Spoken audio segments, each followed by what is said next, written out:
ಶ್ರೀ ಗಣಪತಿ ಶಾರದಾ ಗುರುಭ್ಯೋ ನಮಃ. ಯತ್ರ ಯೋಗೇಶ್ವರ ಕೃಷ್ಣೋ ಯತ್ರ ಪಾರ್ಥೋ ಧನುರ್ಧರಃ ಅತ್ರ ಶ್ರೀ ವಿಜಯ ಭೂತಿರ್ಧ್ರುವ ನೀತಿರ್ಮತಿರ್ಮಮ. ಶ್ರೋತೃಗಳಿಗೆ ಶ್ರೀ ಅಳಸಿಂಗರಾಚಾರ್ಯ ವಿರಚಿತ ಶ್ರೀ ವ್ಯಾಸ ಮಹರ್ಷಿ ಪ್ರಣೀತ ಶ್ರೀಮನ್ ಮಹಾಭಾರತದ ಶಾಂತಿ ಪರ್ವದಲ್ಲಿ ಯಾಜ್ಞವಲ್ಕ್ಯ ಜನಕ ಸಂವಾದವು ಭೂತ ಸೃಷ್ಟಿ ಮೊದಲಾದವುಗಳ ವಿಚಾರವನ್ನು ಹೊಂದಿರುವ 315ನೆಯ ಅಧ್ಯಾಯಕ್ಕೆ ಸ್ವಾಗತ. ತಿರುಗಿ ಯುಧಿಷ್ಠಿರನು ಭೀಷ್ಮನನ್ನು ಕುರಿತು ಪ್ರಶ್ನೆ ಮಾಡುವನು. ತಾತ, ಧರ್ಮ ಅಧರ್ಮಗಳಿಂದಲೂ ಜನನ ಮರಣಗಳಿಂದಲೂ ಪುಣ್ಯ ಪಾಪ ಕರ್ಮಗಳಿಂದಲೂ ಸಮಸ್ತ ಸಂದೇಹಗಳಿಂದಲೂ ಬಿಡಲ್ಪಟ್ಟುದಾಗಿ ನಿರ್ಭಯವಾಗಿ ನಿರ್ವಿಕಾರವಾಗಿ ಮಂಗಳಕರವಾಗಿ ಅಕ್ಷಯವಾಗಿ ಶುಚಿಯಾಗಿಯೂ ಇರುವ ನೆಲೆಯು ಯಾವುದೋ ಅದನ್ನು ನನಗೆ ತಿಳಿಸಬೇಕು ಎಂದನು. ಅದಕ್ಕೆ ಆ ಭೀಷ್ಮನು, ಧರ್ಮರಾಜ, ಇದೇ ವಿಷಯದಲ್ಲಿ ಯಾಜ್ಞವಲ್ಕ್ಯನಿಗೂ ಜನಕನಿಗೂ ಹಿಂದೆ ನಡೆದ ಸಂವಾದ ರೂಪವಾದ ಇತಿಹಾಸವನ್ನು ನಿನಗೆ ತಿಳಿಸುವೆನು, ಕೇಳು. ಹಿಂದೊಮ್ಮೆ ಮಹಾ ಯಶಸ್ವಿಯೂ ದೇವರಾತನ ಪುತ್ರನೂ ಆದ ಜನಕರಾಜನು ಯಾಜ್ಞವಲ್ಕ್ಯ ಮುನಿಯನ್ನು ಕುರಿತು ಹೀಗೆಂದು ಪ್ರಶ್ನೆ ಮಾಡಿದನು. ಓ ಬ್ರಹ್ಮರ್ಷಿ, ಇಂದ್ರಿಯಗಳೆಷ್ಟು, ಪ್ರಕೃತಿಗಳೆಷ್ಟು, ಅವು ಯಾವುವು, ಅವ್ಯಕ್ತವೆಂಬುದು ಯಾವುದು, ಅದಕ್ಕಿಂತಲೂ ಮೇಲಾದ ಪರಬ್ರಹ್ಮವೆಂಬುದು ಯಾವುದು? ನಿಮ್ಮ ಅನುಗ್ರಹಕ್ಕೆ ಪಾತ್ರನಾದ ನನಗೆ ಇವುಗಳ ಉತ್ಪತ್ತಿ ವಿನಾಶಗಳನ್ನು ಕಾಲ ಸಂಖ್ಯೆಯನ್ನು ವಿವರಿಸಿ ತಿಳಿಸಬೇಕು. ನೀನು ಕೇವಲ ಜ್ಞಾನನಿಧಿಯಾದವನು. ಅಜ್ಞನಾದ ನಾನು ನಿನ್ನಿಂದ ಇವನ್ನೆಲ್ಲ ನಿಸ್ಸಂಶಯವಾಗಿ ತಿಳಿಯಬೇಕೆಂದಿರುವೆನು ಎನ್ನಲು ಯಾಜ್ಞವಲ್ಕ್ಯನು ಹೇಳುತ್ತಾನೆ, ರಾಜೇಂದ್ರ, ಕೇಳು. ನೀನು ಕೇಳಿದುದೆಲ್ಲವನ್ನು ವಿವರಿಸುವೆನು.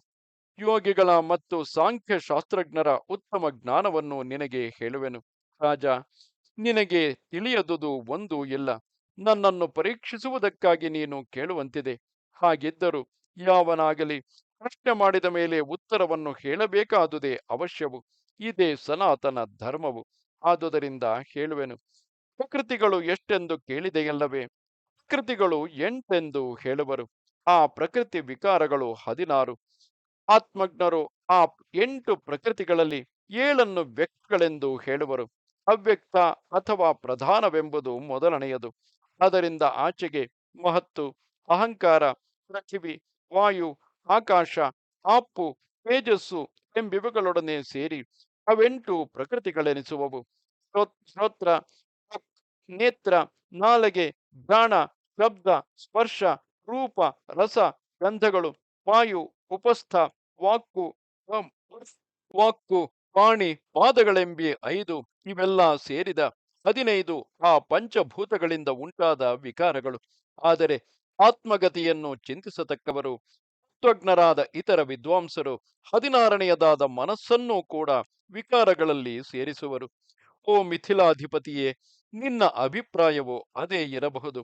ಮೊದಲು ಅವ್ಯಕ್ತದಿಂದ ಮಹಾನ್ ಎನಿಸಿದ ಆತ್ಮವು ಉಂಟಾಗುವುದು. ಇದನ್ನೇ ವಿದ್ವಾಂಸರು ಪ್ರಧಾನವಾದ ಮೊದಲನೆಯ ಸೃಷ್ಟಿ ಎನ್ನುವರು. ಆಮೇಲೆ ಮಹತ್ತಿನಿಂದ ಅಹಂಕಾರವು ಹುಟ್ಟಿ ಇದು 2ನೆಯ ಸೃಷ್ಟಿ ಎನಿಸುವುದು.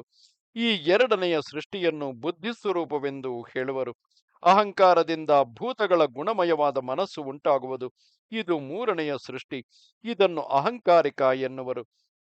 ಮನಸ್ಸಿನಿಂದ ಮಹಾಭೂತಗಳು ಹುಟ್ಟುವವು. ಇದು 4ನೆಯ ಸೃಷ್ಟಿ. ಇದು ಸಂಕಲ್ಪ ರೂಪವಾದುದರಿಂದ ಇದನ್ನು ಮಾನಸ ಸೃಷ್ಟಿ ಎನ್ನುವರು. ಶಬ್ದ, ಸ್ಪರ್ಶ, ರೂಪ, ರಸ, ಗಂಧಗಳು 5ನೆಯ ಸೃಷ್ಟಿ ಎನಿಸುವವು. ಇದನ್ನು ತತ್ವಜ್ಞರು ಭೌತಿಕ ಸೃಷ್ಟಿ ಎನ್ನುವರು. ಕಿವಿ, ಚರ್ಮ, ನೇತ್ರ, ಜಿಹ್ವ, ಘ್ರಾಣಗಳೆಂಬ ಈ 5 6ನೆಯ ಸೃಷ್ಟಿಗೆ ಸೇರುವವು. ಈ ಸೃಷ್ಟಿಯು ಚಿಂತಾತ್ಮಕವಾದುದೆಂದು ಹೇಳುವರು. ಕಿವಿ ಮೊದಲಾಗಿ ಜ್ಞಾನೇಂದ್ರಿಯಗಳಿಗೆ ಕೆಳಗಿರುವ ಇಂದ್ರಿಯ ಸಮೂಹವು 7ನೆಯ ಸೃಷ್ಟಿಯು. ಇದನ್ನು ಐಂದ್ರಿಯಕ ಸೃಷ್ಟಿ ಎಂದು ಹೇಳುವರು. ಇದರಿಂದ ಆಚೆಗೆ ಮೇಲೆ ಸಾಗತಕ್ಕ ಪ್ರಾಣವಾಯುವು, ಅಡ್ಡಲಾಗಿ ಸರಿಯತಕ್ಕ ವ್ಯಾನೋದಾನ ಸಮಾನಗಳು 8ನೆಯ ಸೃಷ್ಟಿಯಾಗಿ ಆರ್ಜವವೆಂದು ಕರೆಯಲ್ಪಡುವವು. ಅದರಿಂದ ಆಚೆಗೆ ಅಧೋಮುಖವಾಗಿ ಹೋಗುವ ಅಪಾನ ವಾಯುವು, ಕೆಳಗಡೆಯಲ್ಲಿಯೇ ತಿರಿಯಕ್ಕಾಗಿ ಹೋಗುವ ವ್ಯಾನೋದಾನ ಸಮಾನಗಳು 9ನೆಯ ಸೃಷ್ಟಿ. ಇದನ್ನು ಆರ್ಜವ ಸೃಷ್ಟಿ ಎಂದು ವಿದ್ವಾಂಸರು ಹೇಳುವರು.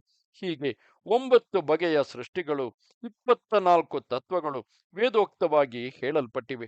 ಇದಕ್ಕೆ ಮೇಲೆ ಮಹಾತ್ಮರು ನಿರ್ಣಯಿಸಿರುವ ಇವುಗಳ ಗುಣಗಳಿಗೆ ಅನುರೂಪವಾದ ಕಾಲ ಸಂಖ್ಯೆಯನ್ನು ಹೇಳುವೆನು, ಕೇಳು. ಇದು 315ನೆಯ ಅಧ್ಯಾಯವು.